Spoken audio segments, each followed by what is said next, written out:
Layan, unti-unti nang kinakain ang puso ng tao ng kasakiman dahil sa kanilang mga kagustuhan. Kaya po ngayong umaga pong ito, pag-uusapan po natin ito sapagkat ito po ay isa sa ugat ng maraming kasalanan. At isa rin po itong hadlang patungo po patungo po doon sa tunay na kapayapaan. Kaya napakahalaga po na ito'y ating maintindihan. Gusto ko pong imbitahan po ang bawat isa sa atin na minsan mag-reflect po tayo sa atin pong mga sarili. At tanungin po natin ang ating mga sarili kung sino ba talaga ang nasusunod sa ating puso. Ako po ba? Sarili po ba natin? Ang pera po ba? O si Lord? Amen. Sabi po rito sa Lucas chapter 12 verse 15, at sinabi niya sa kanilang lahat, mag-ingat kayo sa lahat ng uri ng kasakiman, sapagkat ang buhay ng tao ay wala sa dami ng kanyang kayamanan. Kaya ang tunay na buhay ay hindi po natin masusukat sa dami ng ating mga ari-arian, kundi sa laman ng atin pong mga puso. Amen? So sa umaga po na ito, ang atin pong pag-aaralan ay hinati ko po sa 5 bahagi upang mas lalo po natin itong maintindihan. At ang una pong bagay na gusto ko pong iwanan po sa ating lahat sa umaga pong ito ay ito po. What is greediness? Ano nga ba ang kasakiman? Napaka-importante po sa ating lahat na ito po'y ating maunawaan dahil mahihirapan po tayong iwasan ang isang bagay na masama kung hindi po natin alam kung gaano ito kasama. Ang greediness po, hindi lamang po ito yung simpleng gustong umasenso. Hindi lang po ito basta-basta na gusto mong umasenso ka. Ibang level po ito ng pagkagusto. Ito po'y labis-labis na pagnanasa.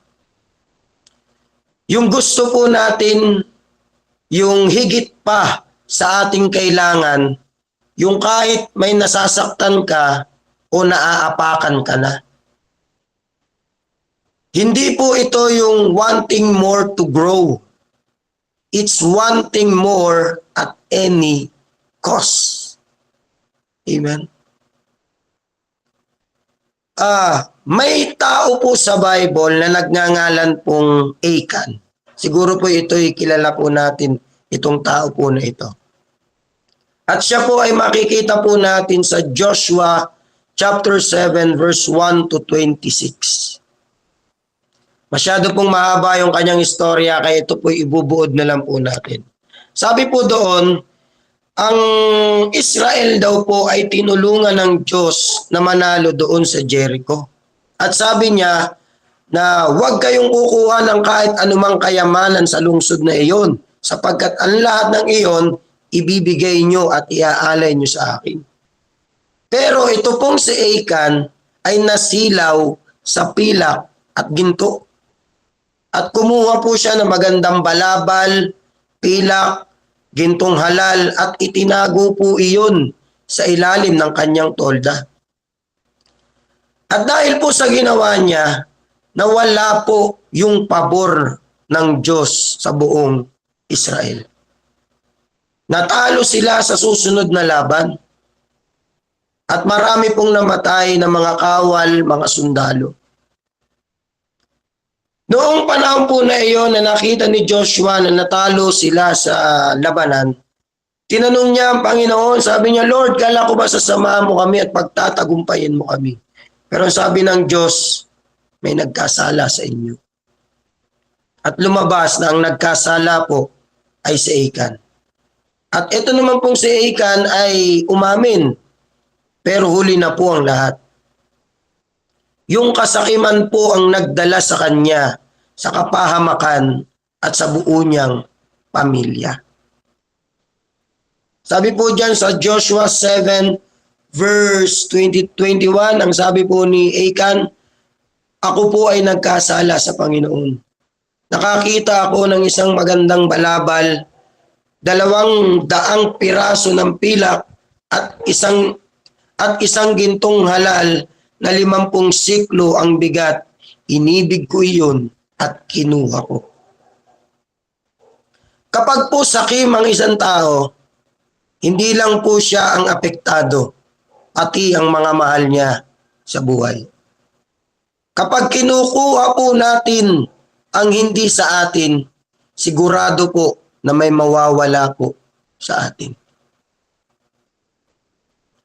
Alam niyo po yung pakiramdam na okay lang yan, kakaunti lang naman yung kukuhain ko. Okay lang yan, wala namang nakakakita. Wala namang nakakaalam. Kukuhain ko na to kasi konti lang naman to. Siguro hindi naman ako mapapansin. Hindi naman ako nakikita ng aking mga kapatid. Ganun po yung ginawa ni Achan. Pero hindi niya alam, nakikita ng Diyos ang lahat. At dahil po doon sa maliit na kasinungalingan niya, malaking kapahamakan ang dumating.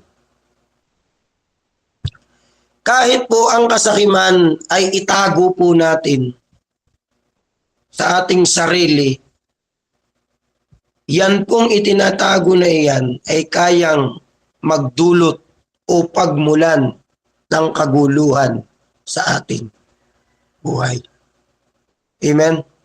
Kaya kapatid, sa atin pong lahat, minsan may mga bagay po tayong itinatago sa ilalim ng tolda ng ating puso.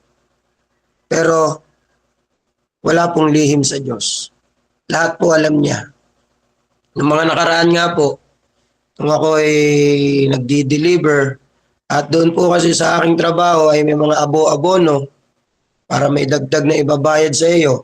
Inabunuhan ko yung isang item, binayaran ko siya ng 1,800, kinuha ko yung item at pagdating ko dun sa dideliveran, walang kukuha. So doon ko na buko at nalaman, scammer pala yung binayaran ko. So dahil doon, nawala yung pera ko, nakuha ng isang taong iyon na may kasakiman sa puso. Pero sabi ko sa sarili ko, sa akin nakatakas ka, pero sa Diyos, hindi ka nakatakas. Kaya pinasa Diyos ko na lang po. At doon po makikita natin na ang tao talaga minsan ay may kasakiman. Amen? At kahit po ito'y itago ng tao, pero wala pong nalilihim sa Diyos. So yan po ang kasakiman.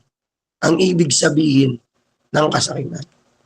Pangalawa, greed versus need.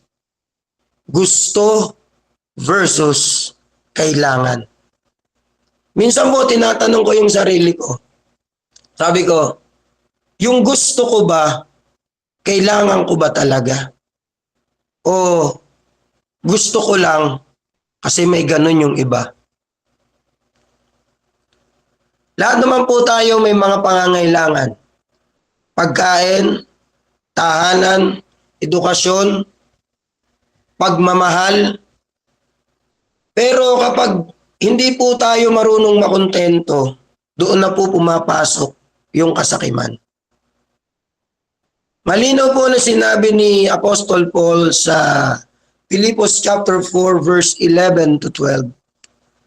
Natutunan ko ng masiyahan anuman ang aking kalagayan.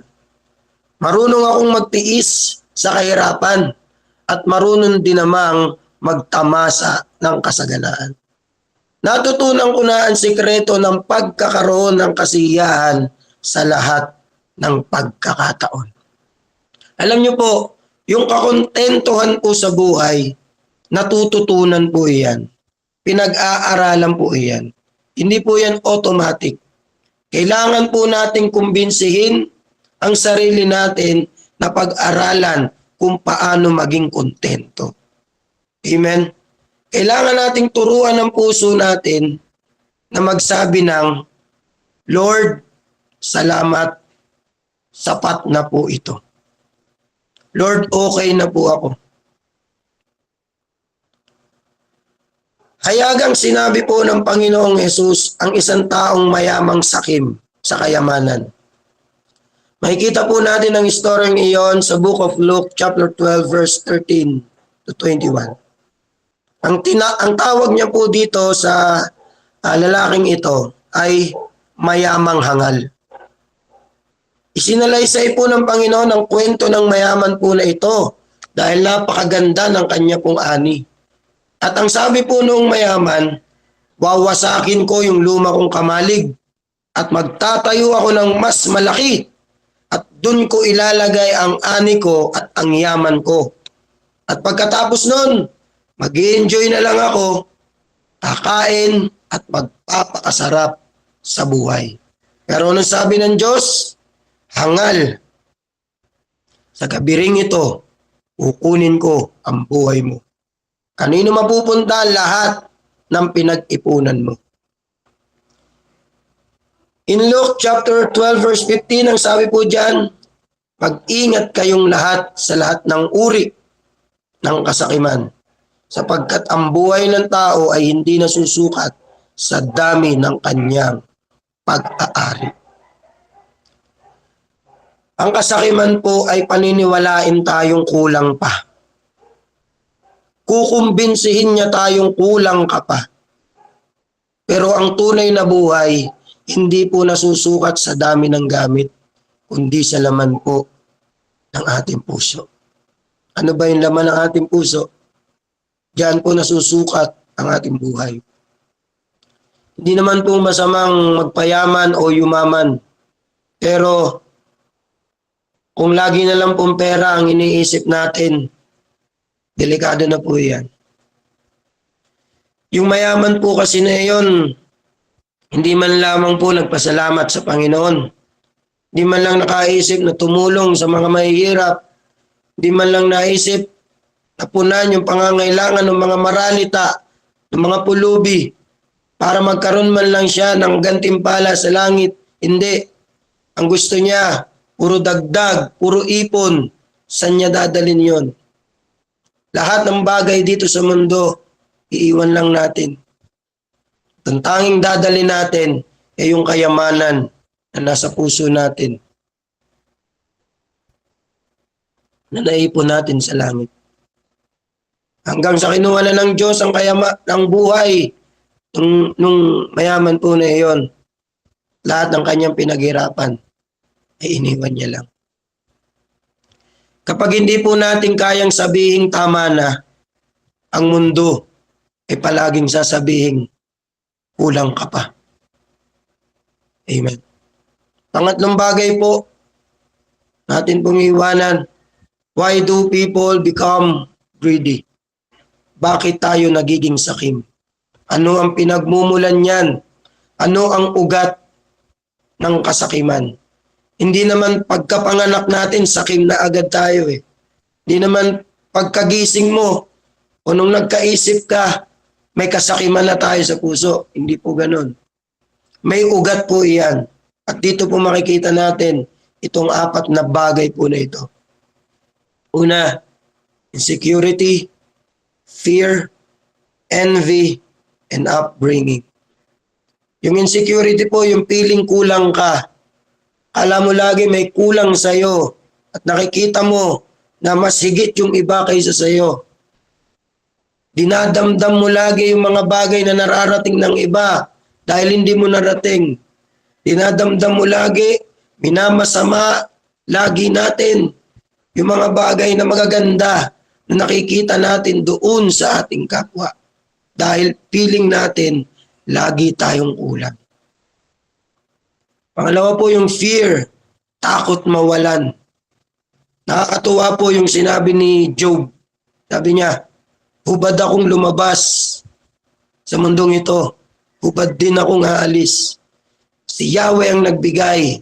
Si Yahweh rin ang babawi. Purihin si Yahweh. Hindi siya takot mawalan. Takot siya na mawalan ng Diyos. Amen. Sabi sa Bible, huwag nating katakutan ang kayang pumatay ng katawan, pero hindi naman kayang pumatay ng kaluluwa. Wala tayong ibang pwedeng katakutan o dapat katakutan, kundi ang Diyos, sapagkat siya ang may kakayanan na pumatay ng pisikal at pumatay ng kaluluwa sa impyerno.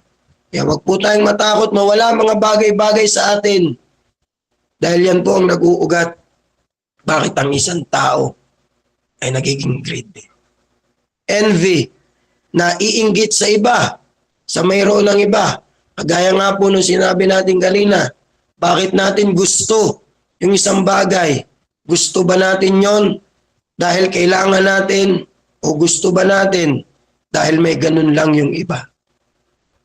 Ang pangapat po, upbringing, yung lumaking naniniwala na success equals more things.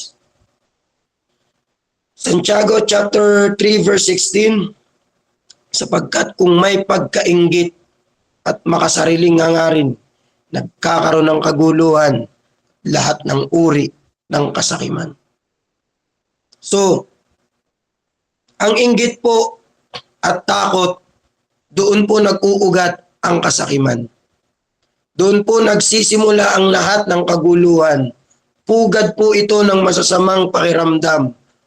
Tirahan po ito ng masasamang espiritu, itong pagkainggit at takot. Kaya alisin po natin ito sa ating puso. Kilalang kilala po natin si Judas Iscariote, isang alagad ng Panginoon na nagtaksil po sa kanya sa halagang 30 pirasong pilak. Kasama niya si Jesus araw-araw. Narinig niya mga turo, nakita niya mga himala, pero pinili pa rin niya ang pera kaysa sa tagapagligtas. Amen? Ang saklap. Dahil sa kanya pong kasakiman, ipinagpalit po niya yung walang hanggang relasyon sana nila ng Diyos sa pansamantalang kayamanan. Alam niyo po sa huli, nagsisirin po siya. Kaso po, huli na rin ang lahat. Sabi po ni Judas, doon sa Matthew chapter 26 verse 15, ano ang ibibigay ninyo sa akin at ipagkakanuno ko sa inyo si Jesus? At tinimbangan nila siya ng 30 pirasong pilak. Sa halagang 30, pinagpalit niya ang Panginoon. Yung kasakiman po ay kayang ipagpalit ang pinakamahalagang bagay sa buhay po natin. Minsan po mukha po yung opportunity, pero unti-unti na palang sinisira ang ating puso. Nagdi-disguise po yan minsan na parang oportunidad sa ating buhay para tayo kumita ng malaki, para maging maganda ang ating buhay. Babayaran ka namin, i-promote mo to. Babayaran ka namin, ipakita mo to. Babayaran ka namin, ganito ang gawin mo. Parang ganyan po ang kasakiman. Mukhang opportunity, pero unti-unting sinisira ang ating mga puso. Grabe po. Kasama mo na si Jesus araw-araw, pero pera pa rin ang pinipili mo. Ganun po kalakas ang tukso ng kasakiman.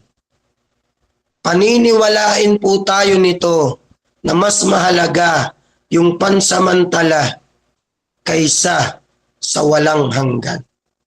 Kaya niyang ipagpalit yung walang hanggan sa mga bagay na temporary dito sa mundo. Kahit po kasama na natin si Jesus araw-araw, kung palagi pong pera o kayamanan ang ating pinapahalagahan, malamang mawala po sa atin ang Panginoon. Pangapat po natin pong ididiin sa umaga pong ito, the effect of greed. Ano ba ang nagiging epekto nito sa isang tao? Ang kasakiman po ay parang maliit na apoy. Kapag pinabayaan, kayang sunugin ang lahat. Amen. Subukan po nating mag-iwan ng maliit na apoy doon sa ating kortina sa bahay at pabayaan natin. Magugulat ka na lang pagbalik mo, sunog na yung buong bahay mo. At ang epekto po niyan ay nararamdaman sa apat na bahagi po ng buhay po natin na ito. Nararamdaman po yan sa relasyon, sa lipunan, sa kalikasan at sa puso. Sa relasyon, mga inggitan, siraan at hiwalayan. Sa lipunan naman po, korupsyon at kawalan ng hustisya. Alam po natin ang nangyayari sa ating gobyerno, yung mga pagnanakaw na dapat ilagay sa dapat paglagyan, pero ang ginawa, ibinili ng mga magagarang kotse, pinagpagawa ng magandang tahanan, habang ang mga tao ay lubog sa baha, sila ay lubog sa pera. Kalikasan, kahit bawal kalbuhin ang mga puno, ang mga bundok, kahit bawal butasin ang lupa, kahit bawal dumihan ang karagatan at ang ilog, gagawin nila iyon para lang kumita ng pera. At sa puso, kapag po ang isang tao ay sakim na, mawawalan po siya ng kapayapaan at kasiyahan. Kawikaan 15 verse 27, ang sakim sa salapi ay nagdadala ng kaguluhan sa kanyang sambahayan. Ngunit ang tumatanggi sa suhol ay namumuhay ng payapa. Amen. Yung mga inimbestigahan po doon sa Senado, lahat ng kanilang kaapelido, na kanilang sambahayan, nadadamay doon sa kanilang anomalya na ginawa. Kahit hindi naman sila sangkot doon.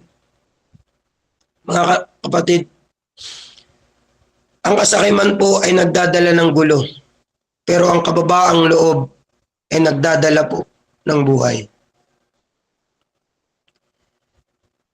Si Ananias po at si Sapphira ay mga taong pinagkatiwalaan ni Apostle Paul sa benta doon sa kanilang lupa. Nagbenta po sila at nagkunwari na ibinigay nila ang buong kita sa mga apostol.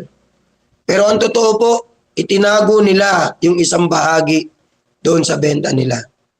At ang sabi po ni Pedro, bakit mo niloko ang Espiritu Santo? Hindi mo niloko ang tao, niloko mo ang Diyos. At pagkasabi po niya noon kay Ananias, namatay po itong si Ananias. At hindi pa po nagtatagal, kinukuha pa lang yung bangkay ni Ananias, dumating si Sapphira. At sinungaling din po yung sagot ni Sapphira at namatay rin po siya. At ang sabi po ni Apostol Paul kay Ananias, Ananias, bakit pinuspos ni Satanas ang iyong puso upang magsinungaling ka sa Espiritu? At itinago ang bahagi ng halaga ng lupa. At doon makikita po natin na namatay din po itong si Ananias. Alam niyo po, yung kasakiman ay madalas magdala po ng kasinungalingan. Mas gusto po ng Diyos yung totoo at tapat kaysa po mabait sa paningin ng tao pero peke naman po sa puso. Akala po kasi nila okay lang magsinungaling basta mukha kang mapagbigay. Pero hindi po nila naloko ang Diyos. Mas mabuti po para sa atin na maging simple po tayo pero totoo po tayo. Amen? Kaysa magpakita po tayo na tayo'y mukhang marangya pero punong-puno naman po ng kasinungalingan at kasakiman yung ating pinapakita. Amen? Okay lang na maging simple pero totoo ka, tapat. Kahit hindi tayo makipagpagandahan sa ating mga kapwa, pero totoo yung ating ipinapakita. Kaysa naman para tayong si piling mayaman. Amen? Pero puro naman kasinungalingan at galing sa kasakiman yung ating ipinapakitang karangyaan. Lahat po ng kwento sa ating pong mensahe ay nagpapakita na ang kasakiman po ay unti-unting pumapatay, hindi lang po ng relasyon, kundi ng puso. Amen? Kapag po natutunan nating maging kontento, magpasalamat at magbigay, unti-unti tayong mapapalaya mula sa kasakiman. Kaya sabi po sa Hebrews chapter 13 verse 5, panatilihin ninyong walang kasakiman sa inyong pamumuhay.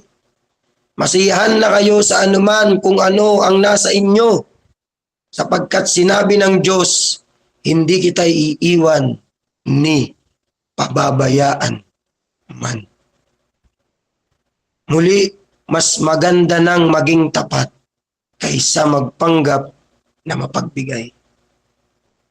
Ang uling bahagi po ng atin pong sinishare sa umaga pong ito, number 5, how to overcome greed. Paano malalabanan ang kasakiman? So good news po, lahat po tayo pwedeng magbago. May gamot sa kasakiman. May pwede tayong gamitin para hindi tayo kainin o puntahan o tirahan o magkaroon ng daan yung kasakiman sa puso natin. Number 1, practice gratitude.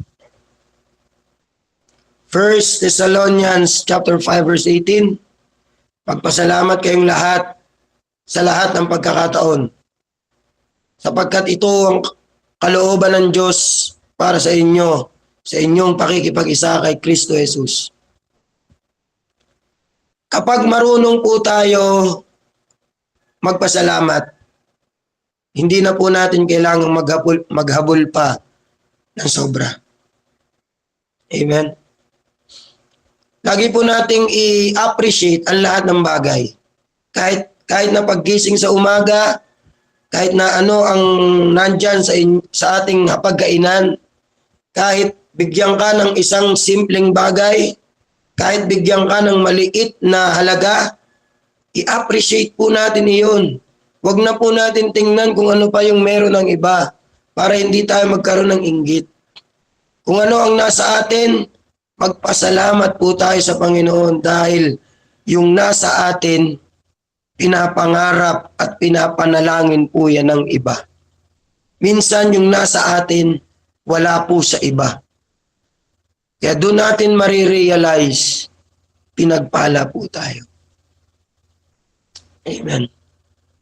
Matuto po tayo magpasalamat at i-appreciate ang lahat ng ating nararanasan sa Panginoon. Number 2, be generous. 2 Corinthians chapter 9 verse 7, ang bawat isa ay dapat magbigay ayon sa ipinasya ng kanyang puso, hindi mabigat sa kalooban o napipilitan, sapagkat iniibig ng Diyos ang nagbibigay ng masaya. Amen? Ang taong marunong magbigay ay taong malaya sa kasakiman. Kapag tayo nagbibigay, siguraduhin po natin na yan ba talaga ay ipinasya ng ating puso at hindi tayo napilitan o hindi mabigat sa ating kalooban. Para po doon sa taong ating bibigyan, kapag binigyan natin siya, masaya natin iyong maiaabot sa kanya. At doon makikita po na tayo generous at marunong tayong magbigay at tayo'y malaya sa kasakiman. Number 3, learn to say enough. Amen? Ecclesiastes chapter 5 verse 10, ang taong sakim ay hindi nasisiyahan sa kayamanan. At ang umiibig sa kayamanan ay hindi nasisiyahan sa kanyang kita.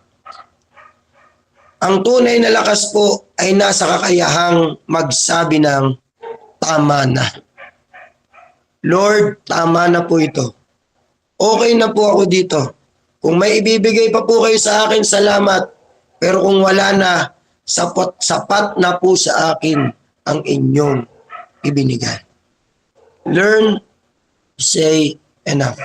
Number 4, reflect often. Awit chapter 139 verse 23-24. Siyasatin mo ako, O Diyos, at alamin mo ang aking puso. Subukin mo ako at alamin ang aking mga iniisip. Tingnan mo kung ako'y lumilihis sa matuwid at akayin mo ako sa daan ng walang hanggan.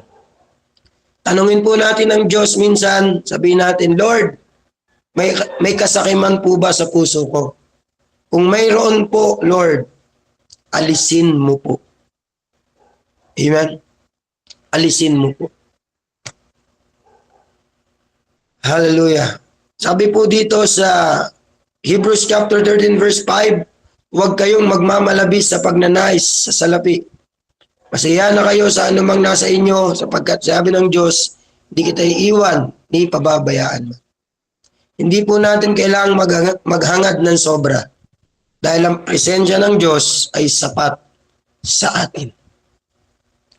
Ang tunay po na kayamanan ay hindi po sa kung gaano karami ang nasa kamay natin, kundi kung gaano karami ang kayang ibigay ng puso natin. Ang lunas po sa kasakiman ay hindi po kayamanan, kundi kababaang loob at pagiging totoo. Amen. Kaya maga po ito, yan lamang po ang nais ko pong share. Nawa po tayo po'y napagpala at napaalalahanan sa buhay po natin na mayroon po tayo ngayon. Say no to greed. Maraming pong salamat. God bless po sa ating lahat. Amen po. Amen. Amen. Maraming salamat. Okay, say no to greed. Say no to greed. Maraming salamat sa isang